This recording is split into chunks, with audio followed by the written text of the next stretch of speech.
This conference will now be recorded. Okay, you can start now. Okay. Thank you, Dr. Abi, for this opportunity, and thank you everyone for attending this webinar. The idea today is to share with you the impact that the pandemic has had on people, on organizations, on the economies, and obviously the countries. And we're going to discuss that change management or change is no longer an option. Organizations as well as individuals, we are being forced to change because of the environment. In order to manage the change, we must use proven change management approaches. And today what I'd like to do is introduce you to one of them. Okay, yep. So just quickly, my name again, Rizwana Narvel. I'm a management consultant and I specialize in project management and change management. And I work with Hippo Associates. The impact of COVID-19 on organizations has been enormous because we live in a VUCA world right now. It's volatile, it's uncertain, it's a complex and ambiguous world. And organizations are facing financial and operational challenges. Let's take one, for example, the crisis management and response system. The many companies who do not have the right response systems in place. But during this pandemic, they quickly came together and they developed good incident management plans and took care of the crises that they were facing.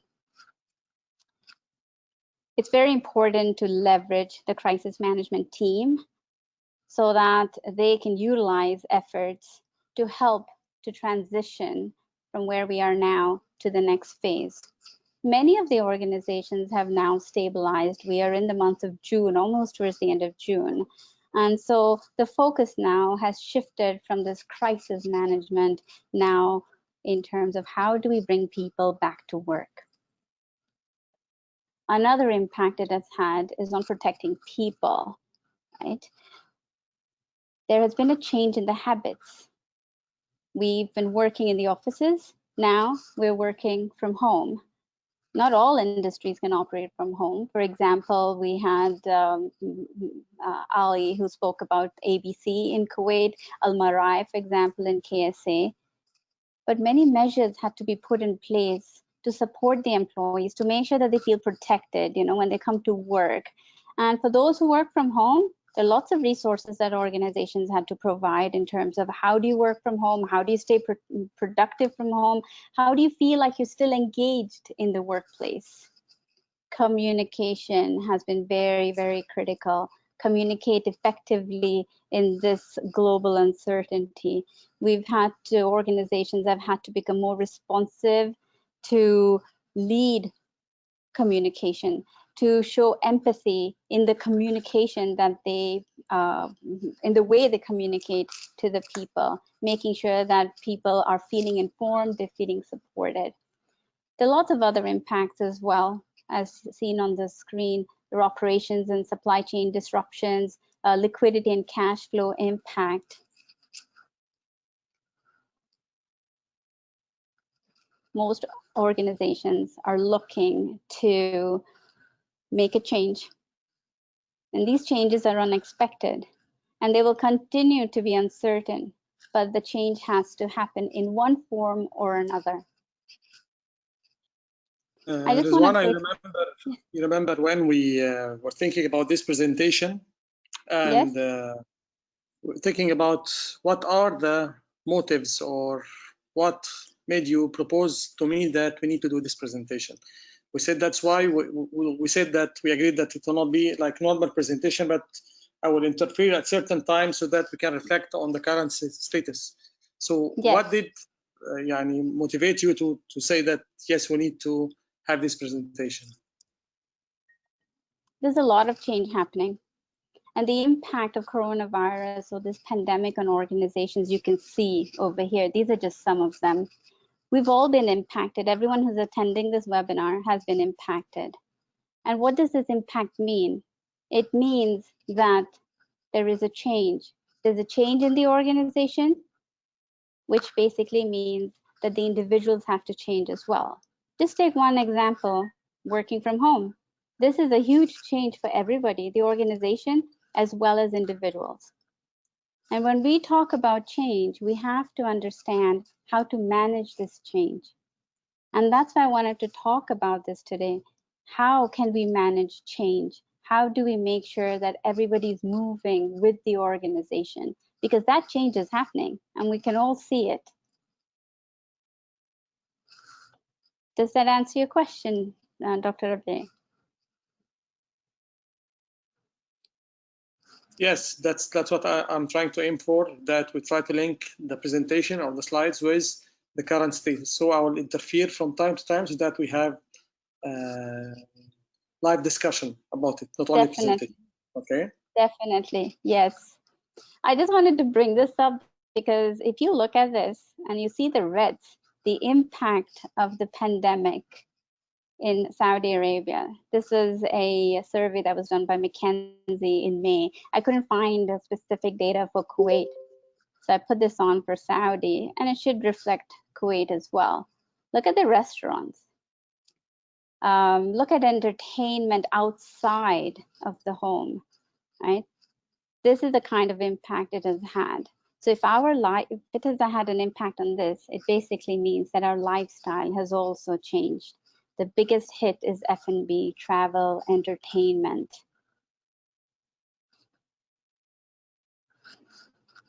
And the other impact is working from home, which you don't see over here, but we're spending a lot of time at home now. So my question to everybody, if you can just type in the chat, how comfortable are you in managing your current situation, working from home? I'm going to check the chat box to see what your responses are. In the chat box? Yes. It's a bit uncomfortable for me because half of my screen has been covered by the GoToMeeting. I always have to talking. I'm still learning. Yeah, I'm not able to see half my presentation. You can move it with the cursor. You can yes, take the whole box, move it right and left. Yes, okay. So I'm managing, but would prefer to be in the office. All right, that's very interesting to see that you are managing, but you prefer to be in the office. Now hold on to that thought, okay? Because I'm going to get to that. 70 CFOs were interviewed, okay? And the first question over here is, what's your priority in terms of transitioning back to on-site work? Okay, and they said that the first priority was to make sure that those workplace safety measures in place. Okay, they're comfortable in their ability to meet customer safety expectations, as you can see there, but their number one priority is to provide a safe working environment for their employees. Now, if you look at the bottom where I've got the orange box, it says make remote work a permanent option for roles that allow it. Okay, it is not top on their priority list, but workforce safety is. Now, if you look at the next one, okay, the question that was asked over here was, what about the current situation? Okay, that will make your company feel a better company in the long run. So they believe that providing work flexibility is going to have a positive influence on the organization. However, making remote work a permanent option is not on their priority list. Now, given that we live in the Middle East, working from home has never been, very high up on anybody's agenda. But the pandemic now is getting organizations to think about this. However, they do not have the level of maturity required to provide this full facility of working from home. So there has to be some kind of a blended method. But if they were to go that way, they would need to develop the policies and the processes required around this flexible working policy. So this is pretty much in line with the responses that we've received. The ultimate goal, or everybody would like to go back to the office at some point. However, we need to make sure that there is workplace safety measures in place. So when we discuss this working from home becoming a permanent thing in the Middle East, that is something that I don't see happening in the very short term. Do you agree, Dr. Rabi? Yes, definitely. Yes, I think it's very challenging. People want to go back to normal and the normal back to the normal life, but I think it will be very challenging. Yes, totally. Now I'm going to take us to the other side of the world, which is in the UK.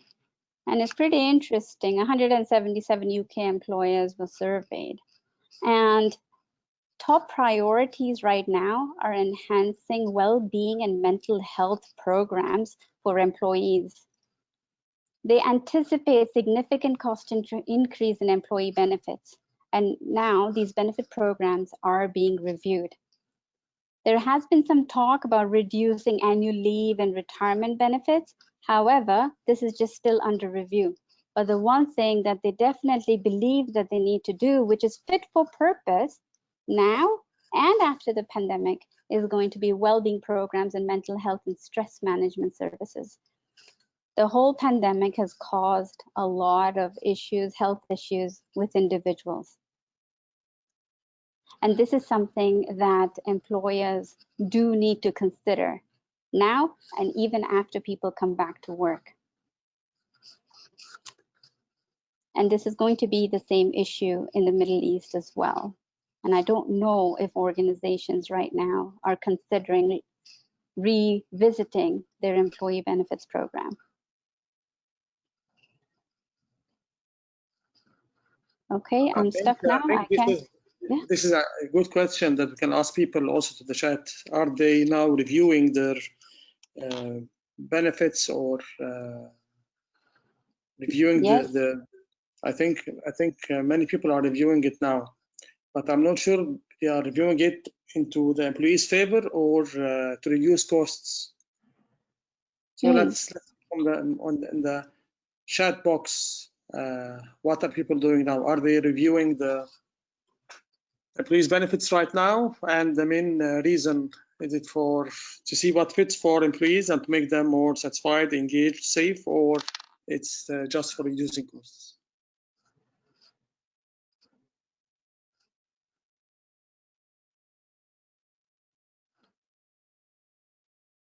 Any responses?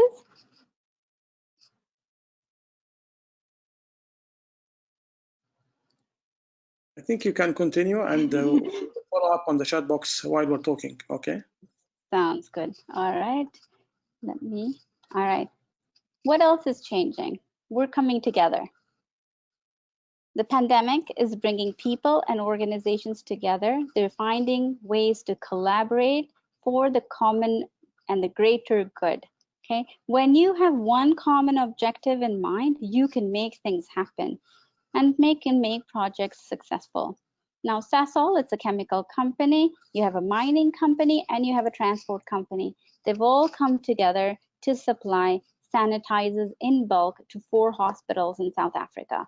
Sasol, they have ramped up their production of sanitizers, all right?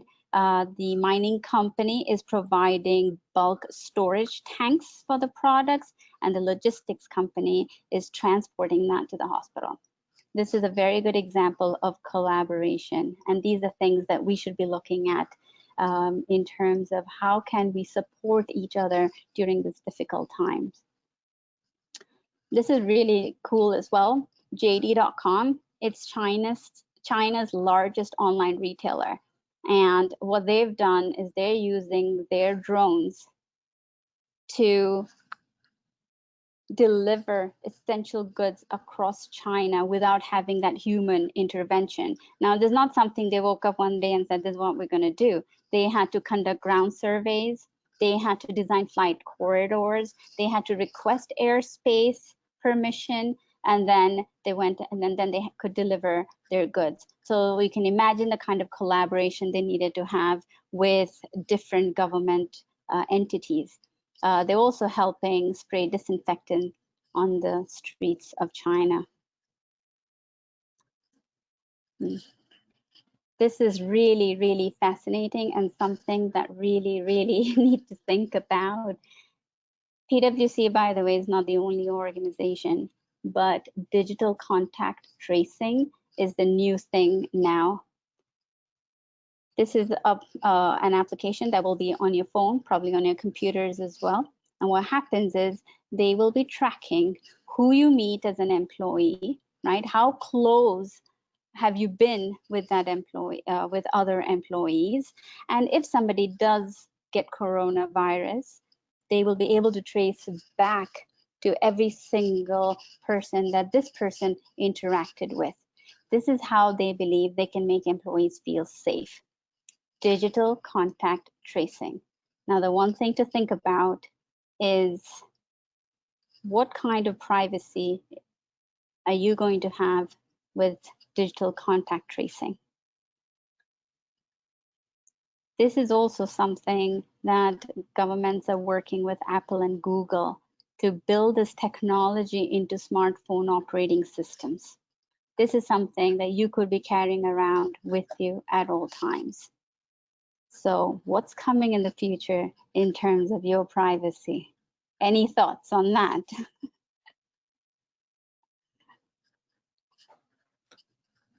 I think what we are saying that the forces for change is huge, are huge. Yes. I mean, so they are getting people to get together or find new solutions.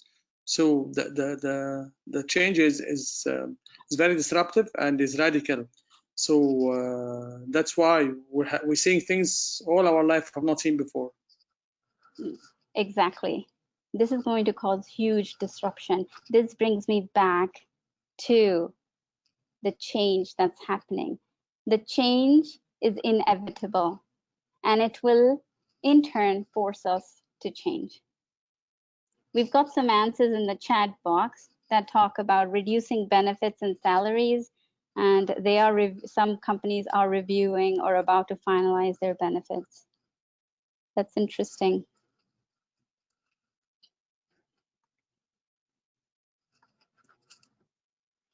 I don't even want to go into details with this, but we are surrounded by digital technologies. You've got collaboration softwares. We're using one right now.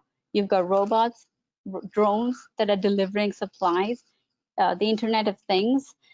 CCTV cameras are being used to track people's movements just for this particular pandemic. And if this technology is being used now, it will continue to be used. You've got blockchain being used as well. At the end of the day, all these technologies are leading to change. It was happening before, by the way, yeah, but because of the pandemic, it's just increased the pace of change. And with technology moving so quickly, we as people, we need to move quickly as well. And that's why adapting to change is extremely, extremely critical. So this is very simple. What is change? Change is moving from where you are now to the future state. And everybody understands that. We also understand that change is an ever-present feature of organizational life at the strategic level as well as the operational level. It sounds very simple, but it's not easy to do, moving from current state to future state, because when the change takes place, you have to make sure that it is irreversible. So when you heat water and it turns into steam, when you cool the steam, it turns back into droplets of water. But the change that we're talking about needs to be permanent. The idea of the future state is to get there.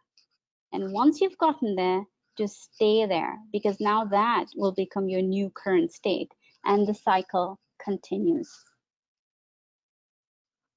But I have a question here. Do people Sure. know now what's the future state? Within the organization, yes, you should know. I hope you know, because organizations are developing new business models, they're changing their processes, they're looking at new chains. They might be looking at new suppliers or vendors, for example. So the change is happening, and the organizations are making change. They might be moving into a new digital technology. I do hope that everybody within the organization is aware of the changes that the organization is planning on making, or has already planned. I think it's a continuous process. So now we think that we have some future state, and whenever we reach there, we should be always thinking of the next future. Exactly, and that's where continuous improvement comes in. But right now, what we're talking about are drastic changes, right?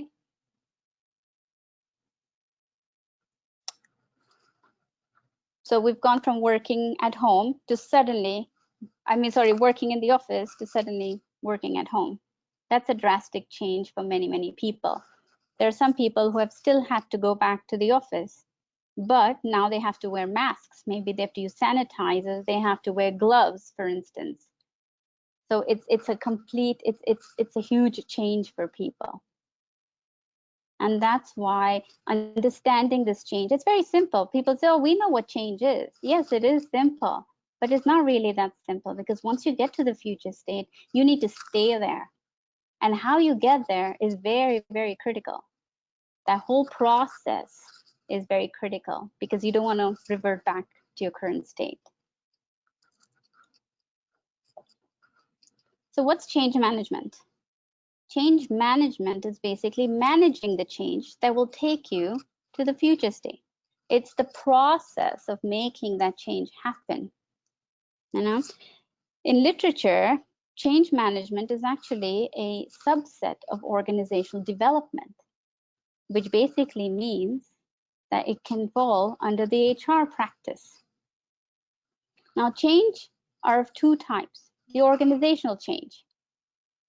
This is what the organizations are doing right now. What is it that I need to do in order to move my organization from where it is now to the future state?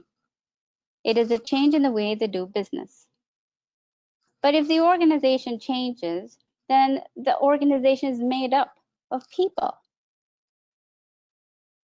The individuals that work in the organization. And what's important is to prepare them, to give them the tools, to give them the support that they need, so that these people can move to the future state along with the organization. But they're the ones who drive the success of the organization. And the change management that I'm going to be talking about focuses on the people side of change. You need to make sure that the individuals within the organization move to the future state. Because whatever it is that the organization might be proposing, a new process, a new system, it's not going to work if the people don't adopt it, if the people don't use it, if the people don't follow it. And that's why it's very, very important to understand people. And everybody on this particular webinar is going to relate to it because they work with people. Please correct me if I'm wrong.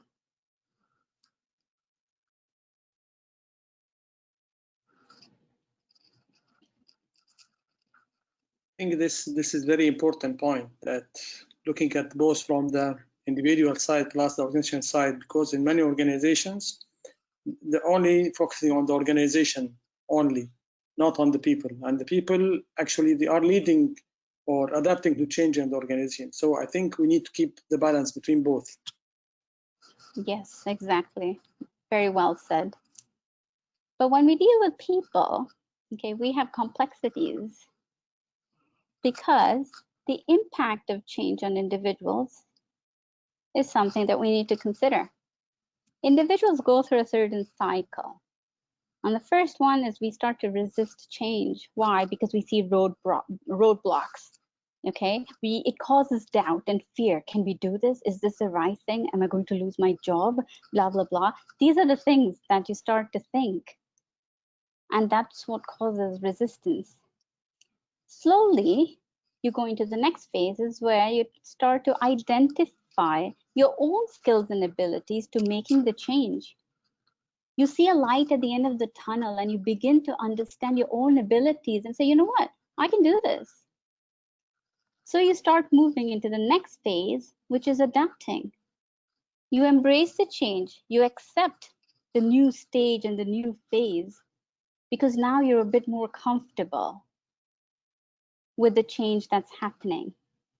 And last but not the least, you've mastered the change. So now you've evolved into the future state. And this is where you accept the future state and you start to enhance the new stage.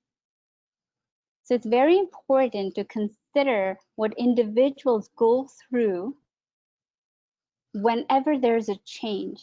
Oftentimes we are told, this is what's going to happen tomorrow, get ready for it. Okay, great. But there are lots of other things that go through people's minds. And if we understand this, and I put this in a very simple way, just to remember that we do resist, but then we identify, we adapt it, and then we evolve. And this is a process that individuals have to go through. But we have to learn to manage this process. And that's what I'm going to go through next. Any questions on this? Okay, so we'll move on to the next one.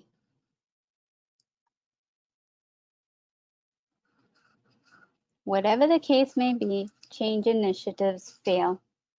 This is some of the data that I picked up from different studies.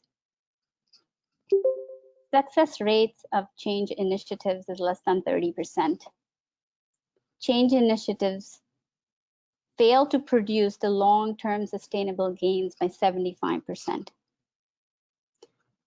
Because the focus is on getting to the future state. So let's take, for example, process reengineering. You start with your current processes, okay? You work on what's required to develop the future state, and then you develop the future state. So you design it and you develop your future state processes. But what about the people who are supposed to be using these future state processes? Have you thought about the impact it's going to have on them? When we don't think about the impact, it disconnects the causes there's a disconnect and it causes these initiatives to fail. So why is change important? Because it increases the probability of project success. Okay, if you understand change management, you will be able to manage resistance. It's very critical to build change competency within the organization itself. And you need to capture what we call people-dependent ROI. You know, people-dependent ROI is what is the speed of adoption, the level of utilization, what is the proficiency of the people in using the new processes, for example, that have been put in place, for using the new system that has been put in place. So whenever it comes to people, people usually say, oh, this is so fluffy. No, there are lots of tools available out there that will help you measure change management. It will help you measure how this change has impacted people and whether the approach that you have used and the tools that you're implementing have had an impact on meeting strategic objectives. That brings me to the approach that I mostly use and I'm certified in. It's called ADKAR. ADKAR is an approach that has been developed by Prosci. How many people here are aware of ADKAR? Just type in the chat box if you're aware of ADKAR. I think I've seen Francis was talking about ADKAR and he sent us something Oh yeah, in our the YouTube groups? Yes. link. Yes, I saw it. Very good.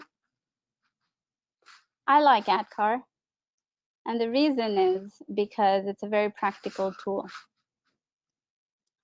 You've got 5 stages.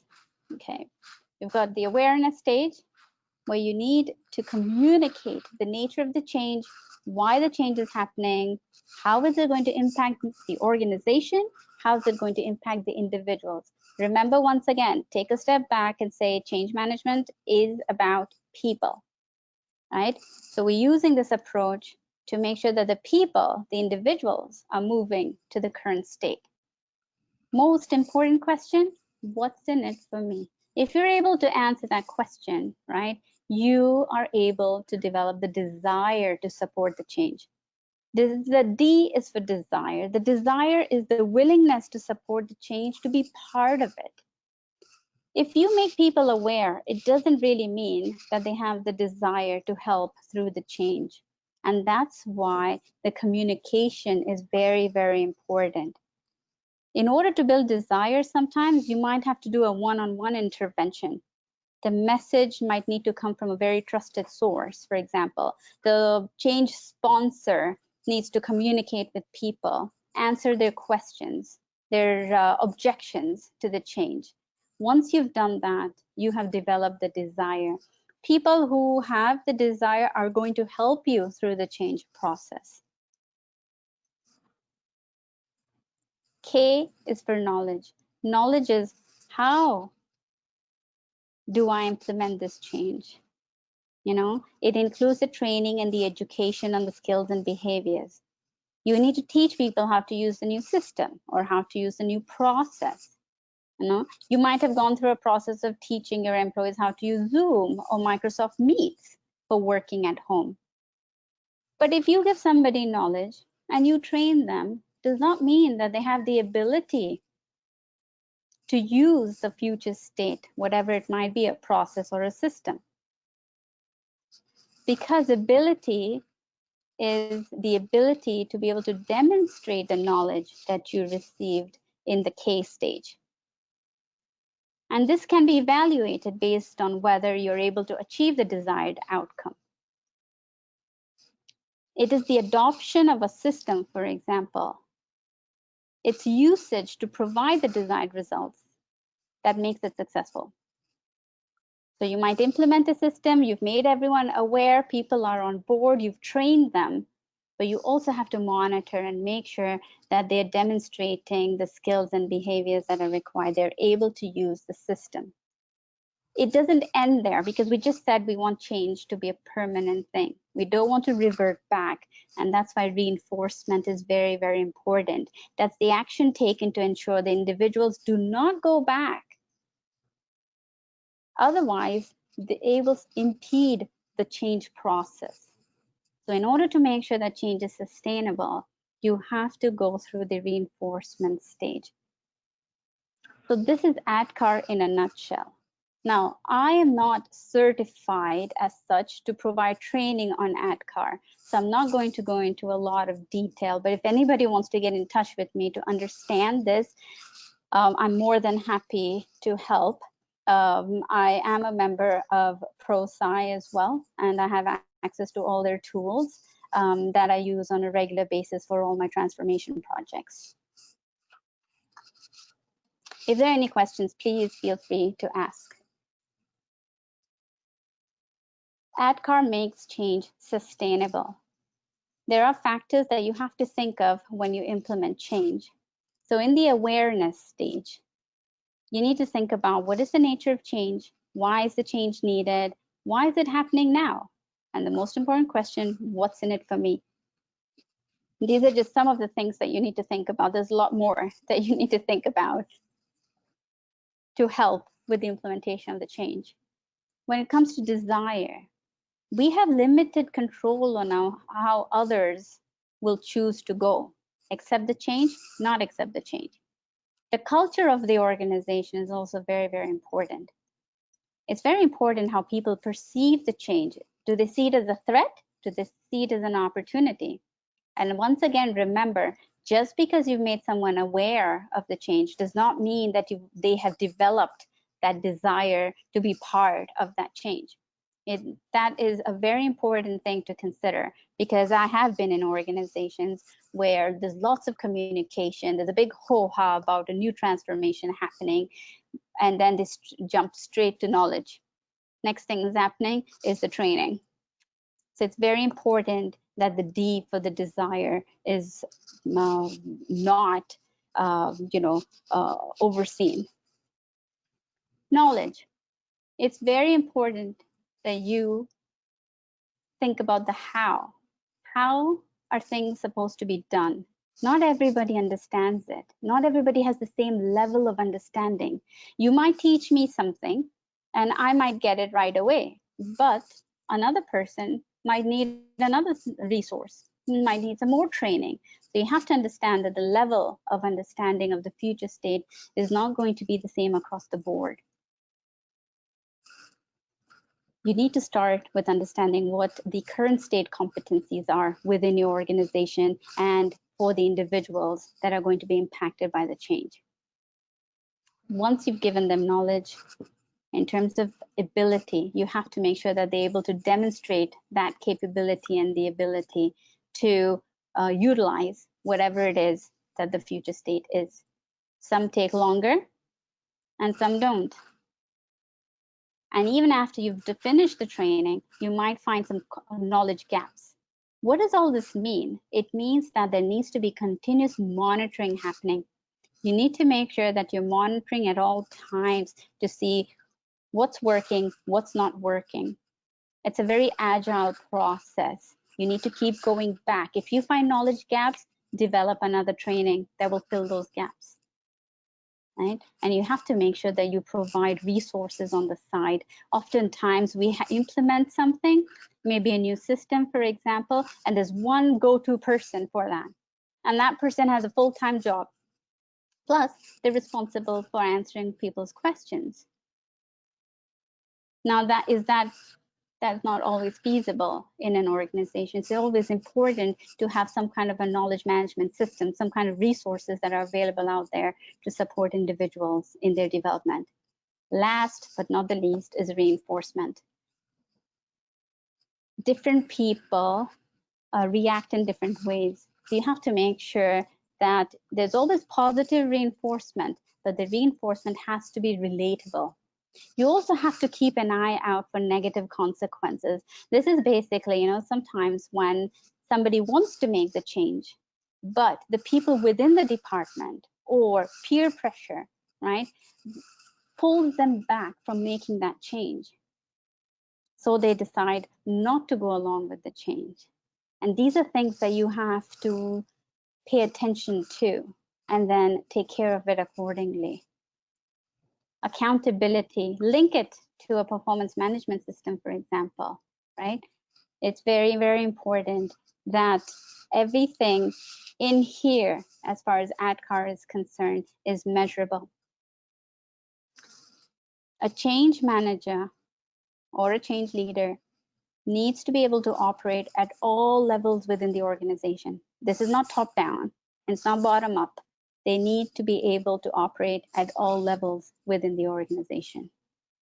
Now, we've done a lot of talking, and we've done a lot of talking about change and about people. So let's look at one example, and I'm going to take Prosci themselves. Prosci, okay, what they call the involuntary changes of all kinds. They have had to overcome these changes. Okay, this is a company that is mature when it comes to change management, and even they have said that they did not get it right 100%. Their major challenges were moving to remote workforce overnight. They needed to work really fast and move all their all their training delivery into virtual, okay, within a couple of weeks.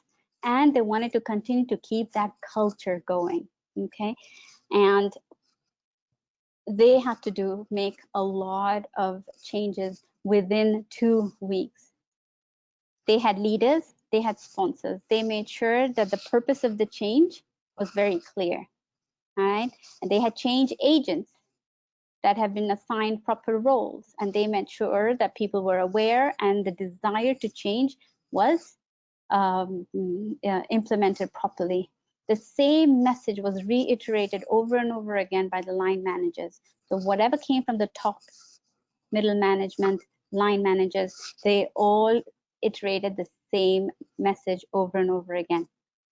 The change managers, okay, they made sure that the what's in it for me was defined, and they paid special attention to the behaviors of the employees. They communicated with them accordingly. The project managers, they made sure that their project of moving things online was made very clear in terms of the scope and the deliverables, and everybody in that organization knew exactly what it is that the organization was doing. The project managers and the change managers, they worked very closely together. The PMs and the CMs together developed the project plan and the change management plans. Change agents within the organization, they played a very specific role. They communicated very openly and tactically with the employees because they chose change agents that were close to the employees.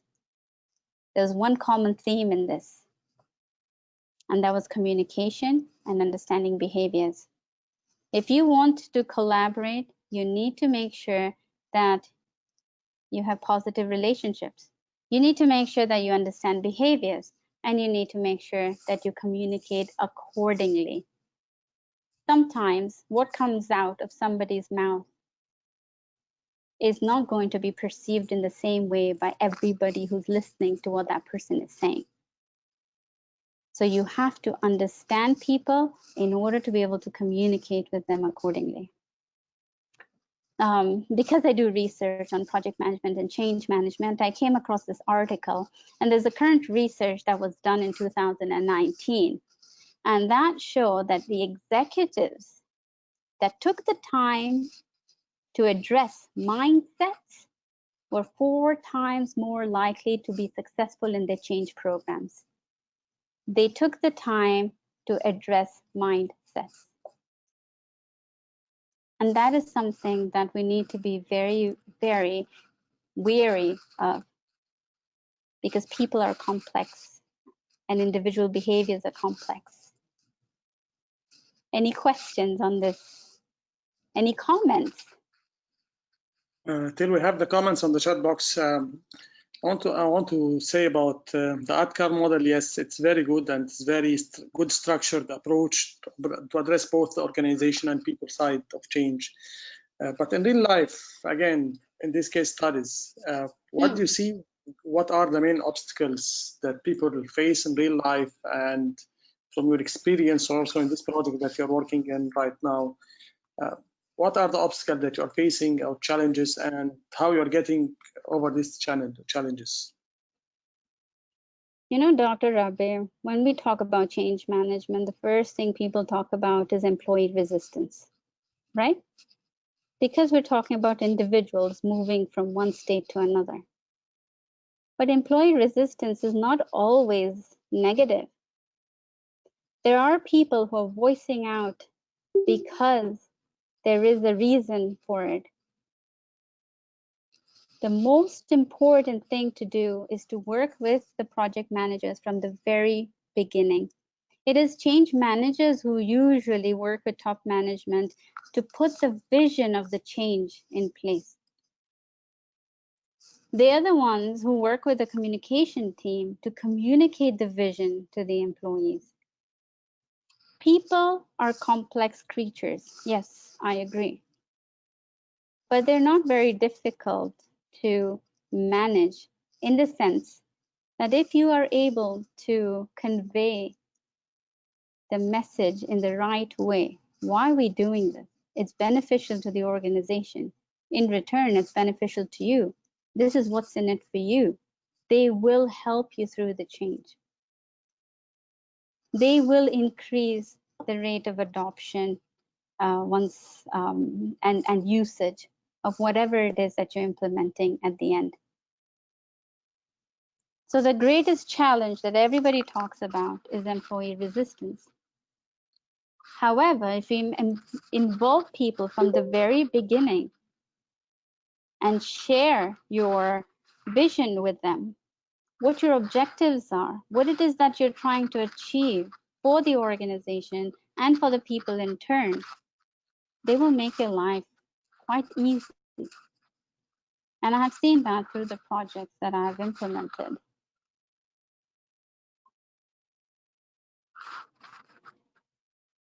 Does that make sense? Yes, sure. Now, one of the things that I wanted to talk about today, which is very, very important, because we're talking about people, we're talking about behaviors, we're talking about communicating. It's very important that you understand personality profiling. And in our region, we don't take this very, very seriously.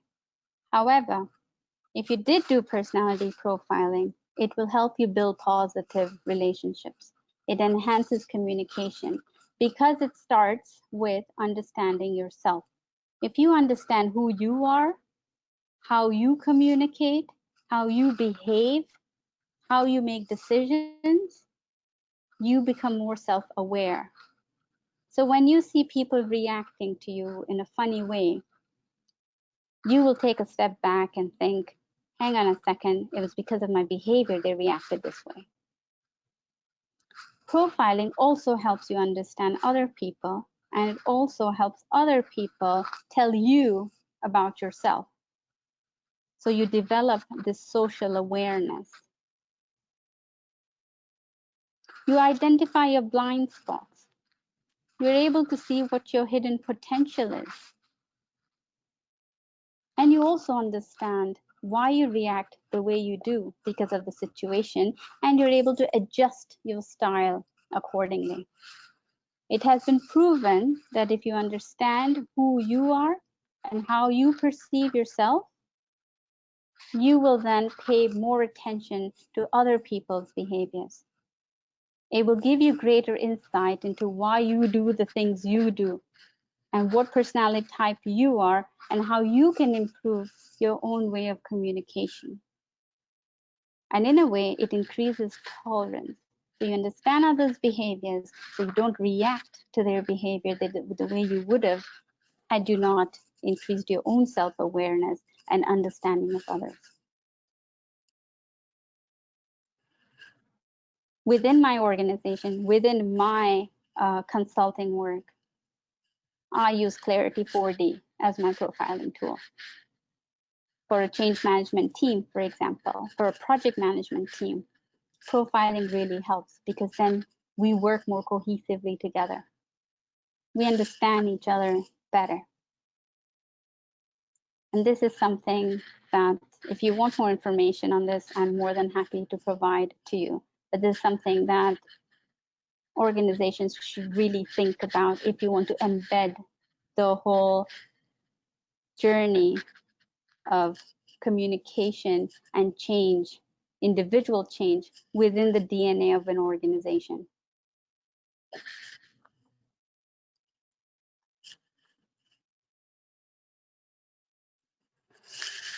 So basically, managing change is not easy. It happens one person at a time. We have to understand the why. Why are we changing? Why are we doing this? And it's a personal choice. You can't force people to change. You might force people to use a system and to use a process, but you'll have a better person if it's their own personal choice to use the system and to follow the process. People have to know how to change.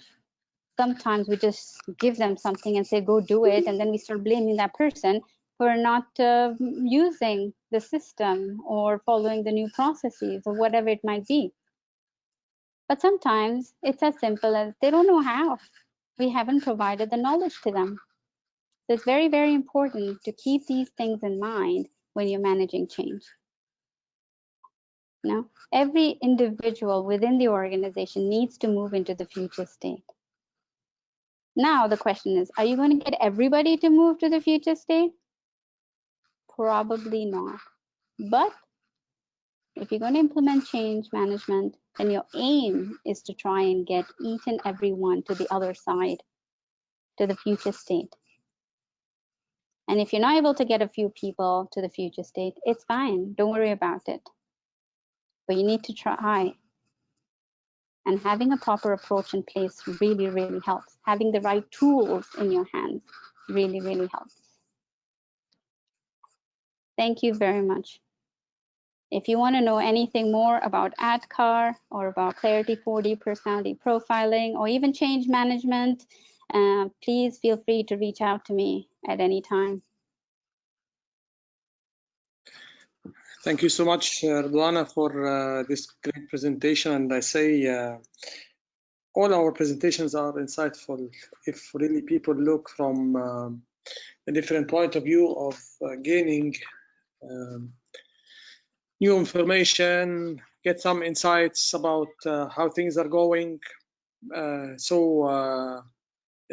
you so much. And I think now it's the right time for all of us to think from change management point of view. As we said, and I've been discussing, the amount of change is huge and is very disruptive. Definitely, all the people say that it's the hardest that they have seen ever in their lives. So now the need arises more than any time else to look for approaches how to manage change, how to control, not control, I'd say manage it. You cannot really control. You're trying to manage things, you're trying to manage things. And this time there are a lot of emotions in this, and unfortunately loss of jobs here and there, and people feeling sick and so on, and all the news. It's very hectic time. So I think now it's time for managing change the right way.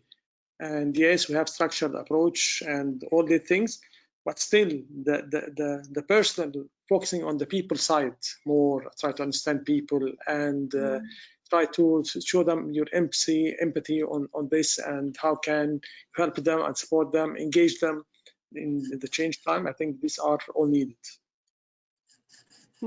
Totally agree with you. And it's kind of, I would like to actually understand from the audience, you know, how are we reacting to this from a people's perspective here in Kuwait? Yeah.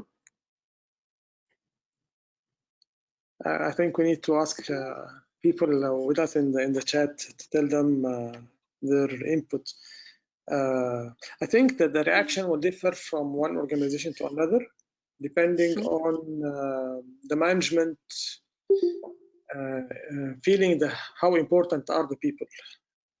Whenever the management believe in people and believe in culture and values, I think they will do a lot to keep their employees safe and engaged and try to satisfy them and try to manage change. But in many organizations, unfortunately, if people are not really care about their people, or they only care for the financial terms, and it's very, you know what, now it's like testing the real values of each organization. It's very hard test, okay? Because it's very hard time for all organizations. So if really people believes in people, management believes in people, they will do their best. If not, it'll be very hard. And I will say, I'll talk about two different examples from Egypt, not here from Kuwait. I have read about them. I don't know exactly, but one of the big CEOs is very famous. Okay, and he said that the work will continue, and this we cannot stop working, and because the economy and so on is very famous and very big CEO, and saying no, will continue, and we know that some people will get sick or maybe die, but we cannot stop the whole economy because of this. The other one, he said that for the next 3 months, all people are getting their salaries as normal. Okay, and whoever feels sick, stay at home, don't come to work, and for certain time they stop the work completely, but the salaries and all the benefits for employees were the same. Okay, and he said that even they have started doing their own hospitals with their isolation parts and so on, so that anyone will get infected will go into this, and they say also give some deductions or maybe some tests for free for anyone suspecting. So see the difference between the two CEOs, someone who is looking only for money, the other one is looking after people. So I mean, it will depend. It will depend at the end of the day, depending on the management style and management belief in people. Yes, I totally agree. I'm part of this group of entrepreneurs, and we get together every Thursday and just talk about our businesses. And one of them is into they provide signages and stuff to dealerships, you know. And we know that car dealerships are not doing well. Most of them were closed for a very long time. They, for 3 weeks, she said, I am going to continue to pay my employees. Okay, we will be able to sustain this. So they continued to do that. Finally reached a point where they had liquidity problems. So then they put their employees on furlough, yeah, which is the government scheme. This is in the UK. Then what they did was they brought in key personnel. They all got together and they brainstormed for a whole week. How can we make money during this time? How can we use the machinery that we have to do something different that will help the current situation possibly? They brought their employees in, you know, to provide input. And at the end of the day, they came up with this idea of using the machinery to build masks, you know, and the things for the NHS. and now everyone is back onto the books. They're getting their salaries from the company, and they're doing very well. So in this time, they just came up with a new line of business, which they'd not thought about earlier. That's really great. That's really great. That's why when we involve your employees, you get a lot of ideas. I say, if anyone wants to join and open his camera and join us in discussion, we'll have like 5-10 minutes if you like in the discussion, because we finished already. Yes, we have exceeded our time, but again, you are welcome if you want to open your camera and discuss with us, or even open your mic and discuss with us. Tell us your opinion and your ideas about this. Up to you to decide.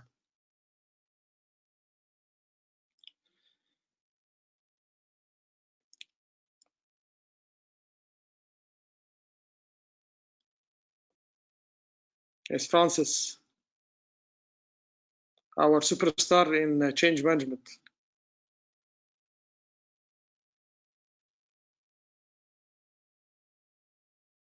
We cannot hear you, Francis. We don't hear you.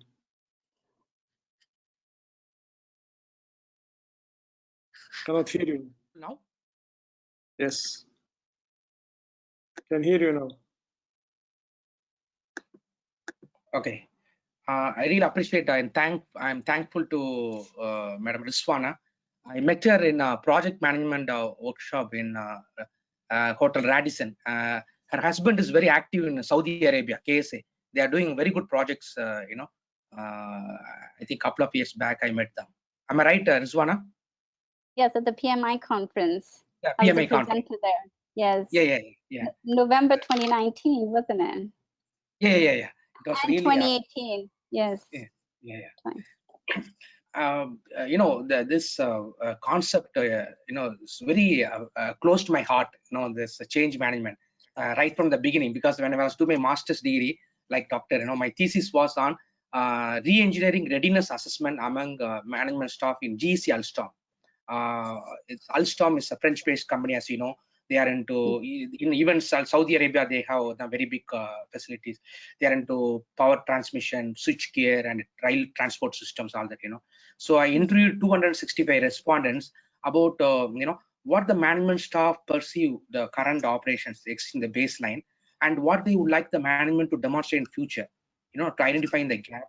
And as you know, the re-engineering is a radical redesign of business process in order to reduce cost, improve the quality, and value engineering, all that, you know.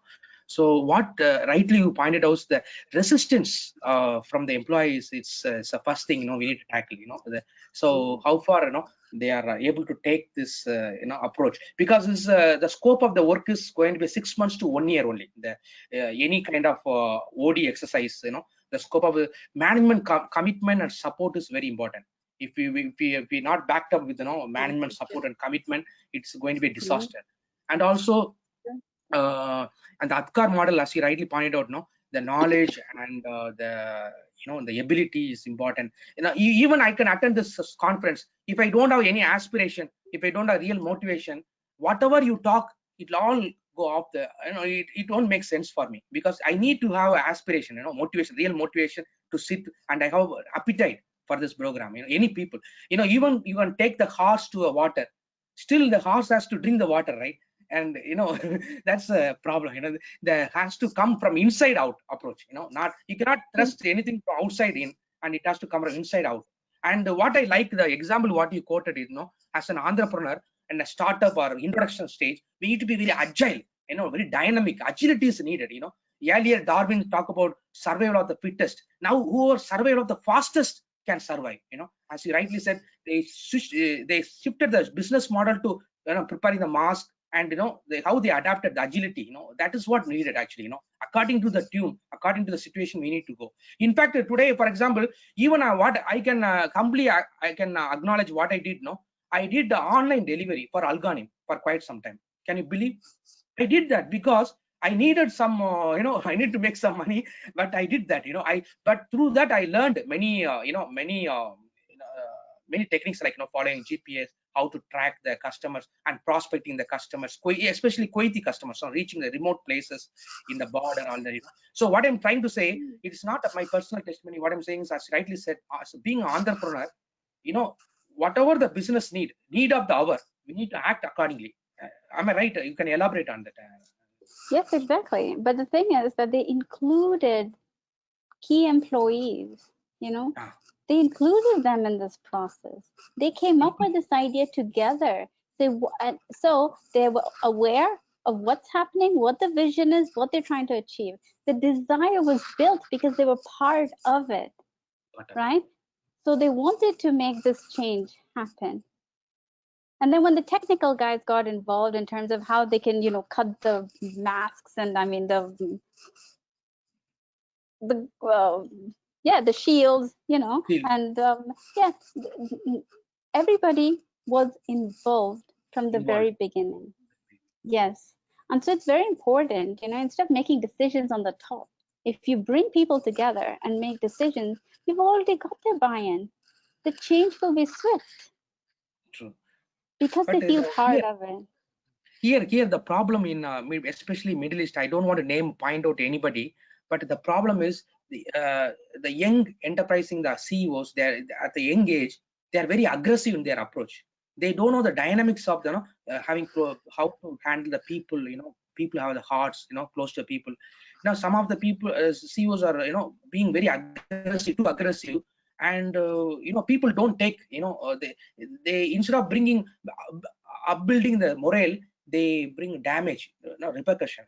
What will happen, people may leave the company, and then for a couple of weeks they may regret, but then they move on with the life. They get bigger opportunities, and then they move on with the life. But people who are lingering there in there, they get the insecurity, the psychological and the phobia, fear phobia, that will damage the company forever. That's what Steve Jobs, when people were firing and downsizing, Steve Jobs didn't fire anyone.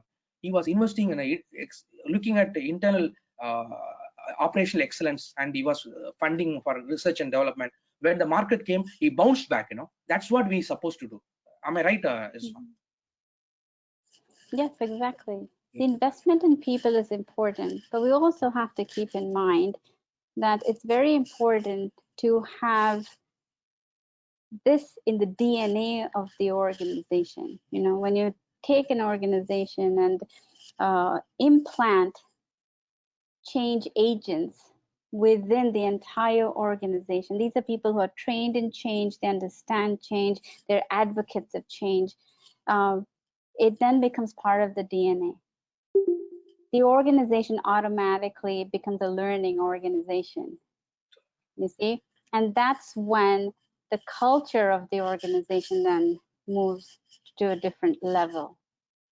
But if you already have an organization that has a very negative culture, it's going to take a lot of effort. and I'm sure Dr. Rabi will go, yeah, it is. It's going to take a lot of effort to move them into a positive culture. Not that it can't be done. It can be done. But again, are you going to have every single individual move into that positive culture? Maybe not. Yes, I'd like to thank you so much. Because of the time, we have to stop here. Okay, I think it's very nice discussion, and I think time can take us very far, especially if Francis with us. He likes to have a lot of insights always. Okay, that's nice. I think I always say that this pandemic and this situation that we are in right now is a great opportunity for change, for people who want to change themselves, their organizations, their performance, their work, anything. So if I'm of the top management of any company, I take this wave and ride it and change my whole organization. Now, nobody is asking for why are we changing. Start with why is very important, but this now people want to go to the new normal. Okay, people want to change. Things are not like normal. Okay, all the financial pressures, all the pressures from everywhere. So people are ready to change. Give them something they can feel fine with, secure with their financials, new job, new learning. So it's a very golden opportunity for change. So I say yes, now it's time for change management approach, change practitioners, change leaders, change champions to lead the way and take the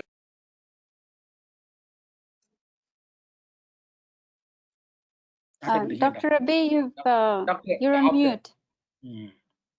This one, I want to take from your point. We have to create a coalition team. Bring stakeholders, cross-functional team, and also create a sense of urgency, and tell the compelling story, vision. Envision. People has to get the buy-in from the people. People are looking for what is in it for me. So we need to get the buy-in from doctor. Yes, we are not able to hear you, doctor. Doctor, we are not able to hear you. But just as Dr. Rabi said, the current situation warrants change. The current situation, you might not need to explain the why, to people.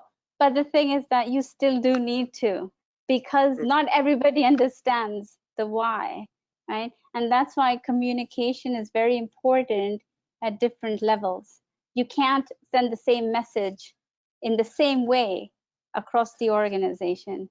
So yeah, thank you very much. Thank you, so Dr. much. Rabi, for the opportunity, and thank you everyone who attended. Thank you so much. Great pleasure to have you all here today, and wishing you all the best, inshallah. Stay safe, stay home. Okay, and all the best for everyone. Okay. Thank you. Take care. Assalamu alaikum. This conference will